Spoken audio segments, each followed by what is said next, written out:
Hello everyone, I welcome you all to the Study Squad and it's time to start today's session. आज के session में हम cover करेंगे आपकी news analysis, current affair and lastly your vocab part all in just 10 minutes. So अगर आप new हो channel पे so make sure you subscribe to our channel and do not forget to hit on that tiny bell near it so that every day when we upload this session you get notified. With that, let's get started. आज की पहली news है about Quad. Okay, Quad का recently होने वाला है एक submit and when the submit will happen we will discuss more about it. But since we are on the topic of Quad so हम थोड़ा सा क्वाड के बारे में ही डिस्कस कर लेते हैं. देखो, आप सबको पता होगा क्वाड के हैं आपके 4 मेंबर्स, जिसमें है India, USA, Australia and Japan. And ये चारों मिलके बनाते हैं आपका क्वाड. देखो, इसका आइडिया फर्स्ट टाइम कंसीव हुआ था 2007 में, जब जापान के PM the name was Shinzo Abe. Shinzo Abe ने बोला था that all 4 of us should come together and we should form a coalition. उस टाइम इन्होंने बोला था इन 2007, बट उस टाइम पर Australia was not willing to join because Australia पे काफ़ी ज़्यादा प्रेशर था from China. Okay, so they did not join. Shinzo Abe important नाम है, देखो, वहाँ के जापान के पीएम के, because he said a very good thing about India. इन्होंने बोला था जो जापान के और यूएस के रिलेशनशिप हैं एट दैट टाइम, वो आगे जाके with in 10 years you will see कि जापान वही रिलेशंस और उससे ज़्यादा अच्छे रिलेशन शेयर करेगा इंडिया के साथ. This is what he had said back then. Okay, देखो 27 में ये बात सिर्फ डिसाइड हुई थी, आइडिया कंसीव हुआ था, but Australia was not willing.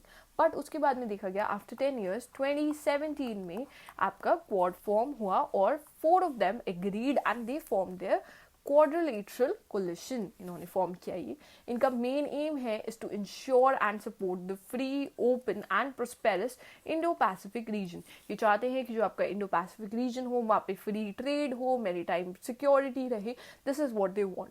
And देखो, एक तरीके से दे वांटेड कि जो चाइना का इन्फ्लुएंस है in the Indo Pacific region that reduces. इनका मेन मोटिव ये भी था. But till date all of these 4 members, none of them ever said कि हमने ये चाइना के अगेंस्ट फॉर्म किया है, दो the other motive was always this. They've always said कि हम चारों हैं डेमोक्रेसी और हम इसी वजह से because we are democracies and we share the same ideology, हम साथ में एक कोलिशन फॉर्म करना चाहते थे. Okay, but obviously China was not happy with whatever happened back then. देखो, रिसेंट में देखा गया कि आपका क्वाड काफ़ी ज़्यादा डोमिनेंट हो गया था, ये बहुत ज़्यादा एक्टिव नहीं था. बट अब फिर से बिकॉज चाइना का इन्फ्लुएंस बढ़ा जा रहा है आपका इंडो पैसिफिक रीजन में, सो क्वाड भी आपका और ज़्यादा एक्टिव हो रहा है. ओके, अब इन्होंने कभी नहीं बोला है कि it's a military alliance. They have never said कि ये मिलिट्री अलायंस है. It's just because we share common interest and common values, therefore we are together. Okay, इसके अलावा क्वाड प्लस की बात हुई थी. क्वाड प्लस आया था आपका 2020 में. देखो, उस टाइम चल रहा था आपका कोविड एंड उस टाइम पर यूएस ने क्या किया था, US had invited quad Nations. Along with that उन्होंने 3 और नेशंस को बुलाया था. वो 3 थे आपकी Brazil, Israel and South Korea. उन्हें बुलाया था so that they could discuss about कोविड-19 और उसके अगेंस्ट क्या रिस्पॉन्स लेना चाहिए. इसके अलावा देखो, एक चीज़ याद रखना, एक डिफेंस एक्सरसाइज है आपकी, द नेम इज मालाबार. ठीक है, मालाबार एक नेवी एक्सरसाइज है जिसमें क्वाड नेशंस पार्टिसिपेट करते हैं. सो रिमेंबर दिस वन ऑल्सो, इस पे क्वेश्चन आ सकता है आपका. इसके अलावा एक और ऑर्गेनाइजेशन है, the name is AUKUS. I hope आप सबको पता होगा. इसमें आपके 3 मेंबर हैं. पहला है आपका Australia, then there is US and lastly आ जाता है यूके. सो ये 3 मेंबर्स हैं ऑकस के. मूविंग ऑन, नेक्स्ट आ जाता है अबाउट सिविल न्यूक्लियर कोऑपरेशन. अब सिंस देखो, since we are talking about nuclear cooperation, so एक चीज़ याद रखना, एक ट्रीटी हुई थी आपकी non proliferation treaty, NPT sign हुई थी 1968 के टाइम पर. और उस टाइम पे क्या डिसाइड हुआ था, उस टाइम पे डिसाइड हुआ था कि जो नेशंस हैं जिनके पास जो नॉन न्यूक्लियर पावर नेशंस है, ठीक है, नॉन न्यूक्लियर पावर, जिनके पास न्यूक्लियर पावर नहीं थी, वो लोग कभी भी न्यूक्लियर वेपन्स एक्वायर नहीं करेंगे. whoever has signed this treaty. Moreover, जो आपके न्यूक्लियर पावर वाले नेशंस हैं, वो लोग जो बाकी नेशंस हैं नॉन न्यूक्लियर वाले, उन्हें असिस्ट करेंगे ताकि वो पीसफुल वे में वो न्यूक्लियर एनर्जी का यूज़ कर सके. ओके, ये डिसाइड हुआ था एनपीटी के. बट इंडिया ने कभी भी आपकी ये साइन नहीं करी है, बट इवन दो इंडिया ने साइन नहीं करी है, जस्ट बिकॉज इंडिया की इंटीग्रिटी की वजह से ऑल द नेशन, जिसमें आप लगा लो Russia, US, France, everybody assist us in nuclear way, ठीक है। न्यूक्लियर पावर में हमारे साथ कोलैबोरेट भी करते हैं, मिलिट्री पर्पसेस के लिए, डिफेंस पर्पसेस के लिए कभी नहीं करेंगे, बट सिविल न्यूक्लियर पावर के लिए they have always collaborated with us. The topic here is, देखो ये जो पूरा आर्टिकल आया है इसमें से आपके लिए इंपॉर्टेंट बात होनी चाहिए कि आपने देखा होगा रशिया ने तो सेटअप कर रखा है इंडिया में एक न्यूक्लियर पावर रिएक्टर, ठीक है। वो है आपका तमिलनाडु में और उसका नाम है आपका कुंदाकुलम, ठीक है। ये न्यूक्लियर पावर प्लांट है आपका जो तमिलनाडु में सिचुएटेड है। बट यूएस ने आज तक कभी भी न्यूक्लियर रिएक्टर सेटअप नहीं करा है। अब देखो उसके कुछ रीजन हैं जो यूएस ने बोले हैं, बिकॉज इट्स बिन 8 ईयर्स से बात हो चुकी थी। हमारे दोनों our prime minister as well as वहाँ के प्रेसिडेंट ने डिसाइड कर लिया था कि they gonna set up 6 nuclear reactor setup करेंगे वो कुवांडा में, which is in Andhra Pradesh, ठीक है। तो ये बात हुई थी, बट अभी तक उस पर प्रोग्रेस क्यों नहीं हुई है। So what are the reasons, हम वही डिस्कस कर लेते हैं। देखो पहला रीज़न है, उनको लगता है कि हमारे यहाँ प्राइवेट सेक्टर इन्वॉल्व नहीं है। This is what they want कि जो प्राइवेट सेक्टर है वो उसमें इन्वॉल्व हो, प्राइवेट सेक्टर आए, इसका पार्ट बने। जैसे वहाँ पर private sector nuclear power plants बनाते हैं, उसी तरह दे वांट कि इंडिया से भी सेम चीज़ हो, because right now everything is under public sector. Next चीज़ बोली है इन्होंने, liability is a very big thing है। Liability as an in future if you see any accident happen then who is gonna be liable. See US ने बोला है कि हम क्या करेंगे, यूएस ने कहा कि हम आपको सारा मटीरियल प्रोवाइड कर सकते हैं, ठीक है। all the material which is required to set up a nuclear reactor we're going to provide you with that and आप खुद सेट कर लो। But see since there is a gap between the tech, यहाँ पर take का बहुत बड़ा gap है, जिसकी वजह से what the thing is, if we do something wrong here, who's going to be reliable or liable for that kind of situation, okay? You cannot blame them. Next on आ जाती है कॉस्ट, बहुत ज़्यादा cost लगेगी इसमें, plus time is also there since they have the tech. So देखो वो जो चीज़ आपकी 10 ईयर्स में बिल्ड कर सकते हैं, हमें वही चीज़ बनाने में मे बी 20 ईयर्स लग जाए, okay. So this is also a thing. ये सारी आपकी प्रॉब्लम्स हैं जो फेस कर रही हैं अभी for the civil nuclear corporation. Moving on हम आ जाते हैं ग्रैमीज में। सो देखो Indians perform very well in the Grammys. आपने देखा कि 5 Indians were there that secured a Grammy. एक इंपॉर्टेंट चीज़ है, शक्ति म्यूजिकल ग्रुप का नाम याद रखना आप। Shakti they won the Grammy award for the best global music album for this moment, so remember this. उसके अलावा टेलर स्विफ्ट के बारे में एक न्यूज़ थी, Taylor Swift won the album of the year. The name of the album was Midnight, okay. So this was the name of the album, so ये भी आप याद रखना। नेक्स्ट ऑन हम आ जाते हैं सीए पार्ट पर। रिसेंटली नई प्राइम मिनिस्टर अपॉइंट हुई है आपकी for Northern Island, okay. Name है आपका यहाँ पर Michelle O'Neill. This is the name, this is the image. यहाँ पर ये आपका मैप है नॉर्दर्न आइलैंड का। इसकी कैपिटल है बेलफास्ट, ये याद रखना। Moving on, we have the award for the outstanding businesswomen of the year for 2023. So देखो ये award दिया गया है to doctor Bina Modi, okay. Name यहाँ पे याद रखना। दिया गया था by Rajnath Singh and he is the defence minister. और ये अवार्ड ऑर्गेनाइज किसने किया था, ऑर्गेनाइज किया गया था by the Indo American chamber of commerce. Moving on, we have the brand guardianship index. अब ये ब्रांड गार्डियनशिप इंडेक्स रिलीज करती है by the brand finances 2024, okay. So इसमें देखा गया कि Mukesh Ambani was at the second position. So second position पे हैं आपके मुकेश अंबानी। मूविंग ऑन हम आ जाते हैं best green bond corporate award, okay. So ये अवार्ड दिया गया है recently at the asset AAA awards for sustainable finance. ये दिया गया है to REC limited, just remember the name of the company है। फिर आ जाते हैं हम lifetime achievement award. So ये दिया गया है स्पोर्ट्स में, ओके। एंड ऑब्वियसली पिक्चर से काफ़ी ऑब्वियस है, ये दिया गया है PT ऊषा को। करंटली वो इंडियन ओलंपिक ऑर्गेनाइजेशन या एसोसिएशन की प्रेसिडेंट भी है।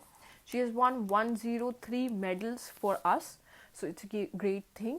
Moreover, देखो ये ट्रैक एथलीट है, ये भी याद रखना।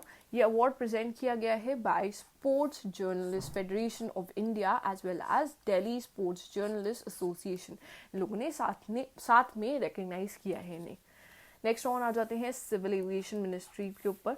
देखो आपको पता होगा नोएडा में आपका इंटरनेशनल एयरपोर्ट बिल्ड होने वाला है। अब वहाँ पे रिसेंट में सिविल एविएशन मिनिस्ट्री ने आपका अप्रूव किया है एक इंस्टॉलेशन। देखो इंस्टॉलेशन होगी आपकी 242 फीट हाई स्टैचू ऑफ आदि योगी शिवा, ऐसा स्टैचू वहाँ पे मिलेगा। ऐसा स्टैचू आपका साउथ में भी है एक प्लेस पे। If you know the place then to answer this in the comment section. Moving on हम आ जाते हैं न्यू आर्मी वाइस चीफ के ऊपर। सो रिसेंटली एक new army vice chief appoint हुए हैं आपके। The name is general Upendra Dwivedi, remember the name है। नेक्स्ट ऑन हम आ जाते हैं 2026 फीफा वर्ल्ड कप के ऊपर। अब देखो इसका ग्रैंड फिनाले कहाँ पे होगा आपका, ग्रैंड फिनाले होगा आपका MetLife stadium, that's in New York city. Okay, so यहाँ पर इसका ग्रैंड फिनाले होगा इन 2026। होस्ट कौन कौन करेगा इसे, कनाडा, मेक्सिको और यूएसए साथ में होस्ट करने वाले हैं। फिर आ जाते हैं हम यमन में। यमन में रिसेंटली नए प्राइम मिनिस्टर अपॉइंट हुए हैं आपकी। नेम है उनका अहमद अवद बिन मुबारक, ठीक है, ये इनका नेम है, ये इनकी इमेज है। आई गेस यमन का मैप आप सबको याद होगा since we have discussed about it a lot. देखो ये है आपकी रेड सी जहाँ पे हाउथीज ने काफ़ी ज़्यादा प्रॉब्लम्स क्रिएट कर रखी हैं। ये यमन है, इसकी कैपिटल है आपकी सना। नेक्स्ट ऑन आ जाते हैं भारत रंग महोत्सव। ये इंडिया का बिगेस्ट थिएटर फेस्टिवल है। ओके, और ये कहाँ पर सेलिब्रेट हो रहा है आपका, ये सेलिब्रेट हो रहा है गुजरात में फर्स्टली। एंड इस साल इसने 25 ईयर्स कंप्लीट किए हैं अपनी। 25th एडिशन होने वाला है सो बेसिकली। नेक्स्ट ऑन हम आ जाते हैं 9 incredible years of Haryana government, rise of a new and vibrant Haryana. ये बुक किसने अनवील की है, ये रिलीज़ की है, पिक्चर से काफ़ी एविडेंट है, ये रिलीज़ की है हमारे वाइस प्रेसिडेंट ने जगदीप सिंह ढांकर ने। Moving on we have the Shankar Smriti award. अब शंकर स्मृति अवार्ड से किसे सम्मानित किया गया है, ये मिला है प्रीस्ट ईश्वरी प्रसाद नंबूदोरी को, ठीक है, ये याद रखना। ऑप्शन इसके मत देखना अच्छे से, I was not very good at the option है। मूविंग ऑन हम आ जाते हैं डिजिटल वीज़ाज। सो एक यूरोपियन यूनियन का नेशन है जिसने फर्स्ट टाइम स्टार्ट किए हैं डिजिटल वीज़ाज, एंड वो है आपकी फ्रांस। फ्रांस ने स्टार्ट किए हैं रिसेंट में, आपको पता होगा आईफिल टावर पे आपका यूपीआई वर्क करने लगा है। That was in news recent में। सो बेसिकली इन्होंने स्टार्ट किए थे 2024 में जो आपके ओलंपिक गेम्स होने वाले हैं पेरिस में, उसके लिए इन्होंने स्टार्ट किए थे कि ये एथलीट्स को प्रोवाइड करेंगे around 70,000 basically digital visas. Next on हम आ जाते हैं कैंपेन आए हैं उत्तराखंड में which is against drugs. So what is the name of the campaign, obviously ये है उनके सीएम के ऊपर based. The name of the campaign is Dhami against drug campaign, this is the name of the campaign. Dhami है उनके CM के related name, the name is Pushkar Singh Dhami. सो उसी से ये कैंपेन का नेम भी आया है आपका। Moving on we have the safer internet day. ये सेलिब्रेट करते हैं हम आज के दिन, दैट्स 6th of February को हम सेलिब्रेट करते हैं डे। इस बार का थीम है आपका inspiring change, making a difference, managing influence and navigating change online.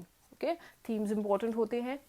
फिर आ जाते हैं वोकैब पार्ट की। आज के 5 वर्ड्स डिस्कस कर लेते हैं। फर्स्ट है आपका formidable, which means a very powerful और strong, deserving serious attention and respect. Okay, so means कोई भी स्ट्रॉन्ग है, बहुत ज़्यादा पावरफुल ऑब्स्टिकल। सो इसका एग्जाम्पल ले लेते हैं, they have to overcome formidable obstacles. और basically if you want to become an officer, so आपको भी काफ़ी ज़्यादा फॉर्मिडेबल ऑब्स्टिकल्स को फेस करना पड़ेगा और ओवरकम करना पड़ेगा उन्हें। सेकेंड वर्ड है आपका dissuade, which means to persuade someone not to do something. Example हो गया, I try to dissuade her from leaving. Third आ जाता है आपका brink. Brink means being on the edge of a cliff और on a high area, और something good और bad is gonna happen, अगर आप एज पे हो किसी चीज़ की। एग्जाम्पल हो गया इसका, the company was on the brink of a collapse. Fourth है ensnare. Ensnare means to catch in और being in a trap. So example हो जाएगा very simple, the animals got ensnared in the net, they got trapped in the net. Lastly, we have the word wobbling. Wobbling means to move or proceed in an irregular way. Basically, आप unsteady या clumsy way में अगर walk करते हो या something is acting shaky, then it's wobbling. इसका example हो जाएगा table wobbled on its uneven legs. Next हम आ जाते हैं, ये क्वेश्चन हमने कल की सेशन में पूछा था आपसे। ओके, सो इसका आंसर है gatka. Gatka is the martial art जो रिलेट करती है आपकी सिक्स से। लास्टली हम आ जाते हैं question for the day. This is the question for the day. It's very easy question. I hope you all answer this in the comment section.